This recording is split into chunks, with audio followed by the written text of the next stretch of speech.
السلام عليكم، اهلا بكم في قناة مانو للهاند ميد والكروشيه. النهارده هشرح لكم طريقة عمل ايس كاب رجالي بغرزة البليسيه. انا هوضحها لكم بالتفصيل، بس ما تنسوش تشتركوا معايا في القناة وتفعلوا زر الجرس وتشجعوني بلايك وشير لو عجبك الفيديو عشان اقدر اوصل لعدد ناس اكبر. ودلوقتي هبدأ اشرح لكم طريقة عمل الايس كاب.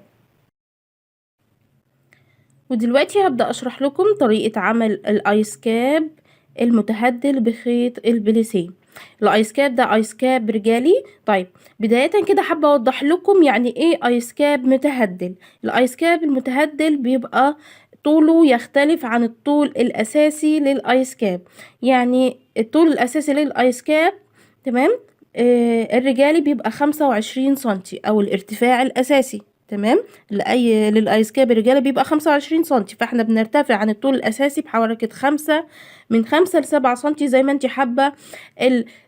القطعة بتبقى كبيرة من الورا الايس كاب، يعني تبقى نازلة عن الراس الايس كاب من ورا قد ايه. هي دي كده معناها متهدلة، يعني نازلة عن الراس او كبيرة عن الراس عن المقاس الاساسي للايس كاب او اي ايس كاب عادي، تمام، زي نفس صورة الفيديو بالظبط. كده انا وضحت لكم ايه يعني ايس كاب متهدل. طيب انا بالنسبة للادوات انا هستخدم خيط صوف وهستخدم معاه ابرة مقاس 4.5 مليمتر. دي الادوات اللي انا هستخدمها، تمام. طيب علشان نعمل الايس كاب ده هنحتاج مقاسين. المقاس الاولاني ارتفاع الايس كاب اللي انت محتاجاه، طبعا بيبقى طوله بيختلف عن الارتفاع الاساسي، بس بتنقصي منها 2 سنتي علشان لما بنشتغل على غرزة السلسلة اللي احنا بنبدأها، تمام، بتزيد بمعدل من 1.5 سنتي ل2 سنتي، تمام. فانا بالنسبه لي المقاسات اللي انا هشتغل عليها ارتفاع الاساسي للايس كاب، الارتفاع الكلي للايس كاب اللي انت محتاجاه، ومقاس دوران الراس، تمام. كده المقاسين دول. فانا هرتفع بسلسله مقاس 30 سنتي وهنبدا نشتغل. اوضح لكم ازاي. دلوقتي هعمل غرزه سلسله عاديه جدا، غرزه السلسله بتاعتنا العاديه بالشكل ده لحد ما بوصل 30 سنتي. انا كده اشتغلت غرزة سلسلة بالارتفاع 30 سنتي. الخطوة اللي بعد كده هعمل ايه؟ هاجي اعمل ايه؟ هسيب غرزة، هدخل في اللي بعدها هعمل غرزة حشو بالشكل ده. فوق كل غرزة سلسلة هشتغل غرزة حشو بالشكل ده لحد ما بنوصل لنهاية السطر.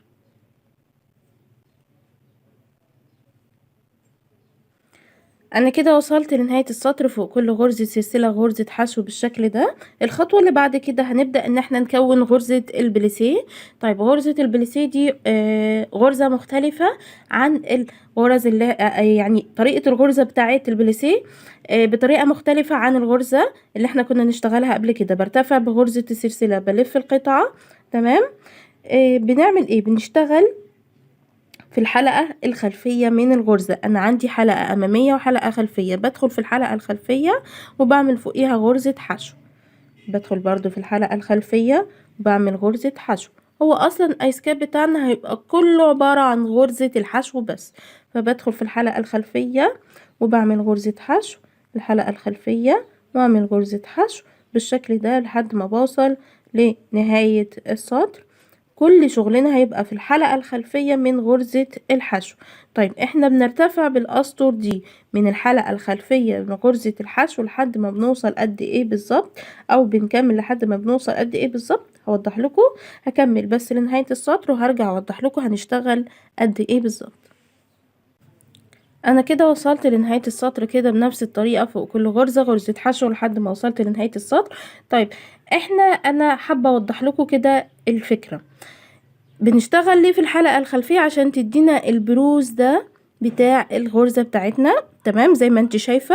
فكل ما بنرتفع بالاسطر بنرتفع لحد ما بنوصل لمقاس دوران الراس. احنا كده شغالين بطول الايس كاب، فبنرتفع بالاسطر لحد ما بنوصل لمقاس دوران الراس. بتشتغلي فوق كل غرزة غرزة حشو في الحلقة الخلفية من الغرزة، تمام. ده كده انا وضحت لكم في مقاس دوران الراس. بنشتغل بترتفع بالقصر لحد ما بتوصلي 54 سنتيمتر على المازورة. 54 سنتيمتر على المازورة ده مقاس دوران الراس الرجالي، من 54 ل56 سنتيمتر على حسب مقاس دوران الراس، بتختلف من شخص لشخص. تمام. فهكمل بنفس الطريقة، هرتفع كل نهاية سطر برتفع بغرزة سلسلة، وبلف القطعة كده بالشكل ده، وبشتغل فوق كل غرزة غرزة حشو في الحلقة الخلفية من الغرزة. تمام. الحلقة الخلفية من الغرزة بندخل فيها، تمام، بالشكل ده، وبنعمل غرزة حشو. هكمل وهرتفع بالقصر لحد ما بوصل 54 سنتيمتر، وهرجع بعد كده نقفل مع بعض الايس كاب بتاعنا. انا كده ارتفعت لحد ما وصلت 54 سنتي على المازورة كده بالشكل ده. ادي القطعة معايا. طبعا الكاميرا مش هتجيب، او كادر الكاميرا مش هيجيب كله الشكل كله. الخطوة اللي بعد كده هنبدأ ان احنا نعمل ايه؟ ببدأ ان انا نقفل الجزئين دول في بعض بحيث تدينا المقاس الدوران بتاعنا. تمام. بنقفل الجزئين كده بالطول. طيب هقفلها ازاي؟ انا كده خلاص خلصت. بعمل غرزة سلسلة، تمام، وبروح شادة كده قطعة كبيرة من الخيط بحيث ان هو ده اللي هقفل بيه بايه. فانا هقص كده الخيط اهو بالشكل ده. تمام. القطعة دي احنا هنقفل بيها الجزئين دول في بعض كده بالشكل ده بإبرة التنظيف.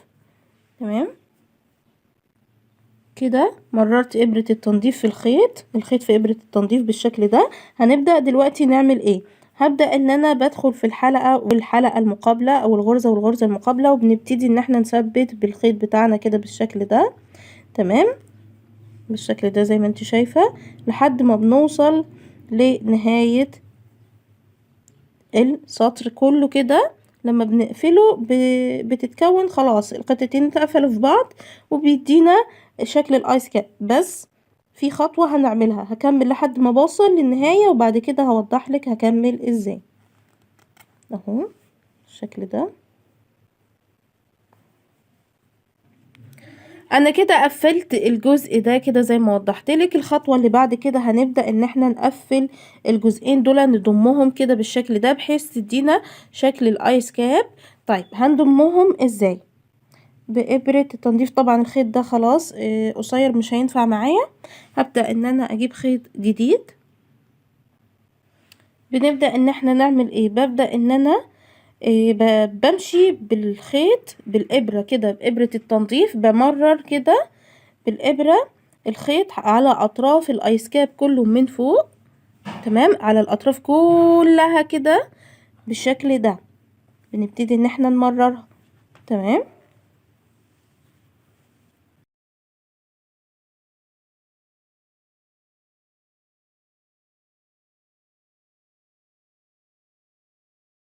انا كده وصلت لنهاية القطعة خلاص. شلت الخيط من الإبرة، شلت الإبرة من الخيط كده بالشكل ده. الخطوة اللي بعد كده، بعد ما ثبتي الخيط على الأطراف، بتبدأي تجيبي طرف الخيط آخر كده جزء في الخيط، وبنبدأ نعمل ايه علشان نتفادى الفراغ كله ده؟ ببدأ أشد الشدة دي، شد الخيط الشدة دي بالشكل ده. تمام. بنشدها كده جامد بحيث ان هو ما يبقاش فيها فراغ. طبعا هنثبتها برضو بإبرة بالإبرة، بس اهم حاجة تشديها اهو. بنبدأ ان احنا نعمل ايه. تمام. بنعمل ايه بعد كده اهو؟ بعد ما شديت كده باجي بالخيط كده والإبرة، بنبدأ ان احنا نثبت الأطراف دول او نعملهم كده بالشكل ده. بنقفل كده التقفيلة دي. ببدأ ان انا اثبت كده بالشكل ده بالإبرة والخيط بالشكل ده اهو لحد خلاص. بعد كده الخطوة اللي بعد كده الخيط خلاص مش محتاجاه تاني. بقص الخيط وببدأ ان انا بقلب الايس كاب كده بالشكل ده. تمام. ده شكل الايس كاب بتاعنا، الشكل النهائي ده. العدلة بتاعت الايس كاب طبعا انا وضحت لك ده طوله اطول من الطول الاساسي لاي ايس كاب ازاي. وده الشكل النهائي للآيس كاب الرجالي بغرزة البليسيه. وبكده بقى انتهيت من طريقة عمل الآيس كاب. ودلوقتي وصلنا مع بعض لنهاية الفيديو، أتمنى تكونوا استفدتوا وقدرت أشرح لكم طريقة عمل الآيس كاب بطريقة سهلة وبسيطة. لو عندك أي ملحوظة أو استفسار تقدري تسيبي كومنت أسفل الفيديو أو على صفحتنا على الفيسبوك، هتلاقي اللينك موجود في الوصف أسفل الفيديو. ما تنسوش تشتركوا معايا في القناة وتفعلوا زر الجرس وتشجعوني بلايك وشير لو عجبك الفيديو عشان أقدر أوصل عدد ناس أكبر. وتقدروا تتابعونا على الويب سايت بتاعنا أو على صفحتنا على الفيسبوك وتويتر وانستجرام، هتلاقي اللينكات موجودة في الوصف أسفل الفيديو. أشوفكم على خير الفيديو الجاي، والسلام عليكم ورحمة الله وبركاته. لا إله إلا الله.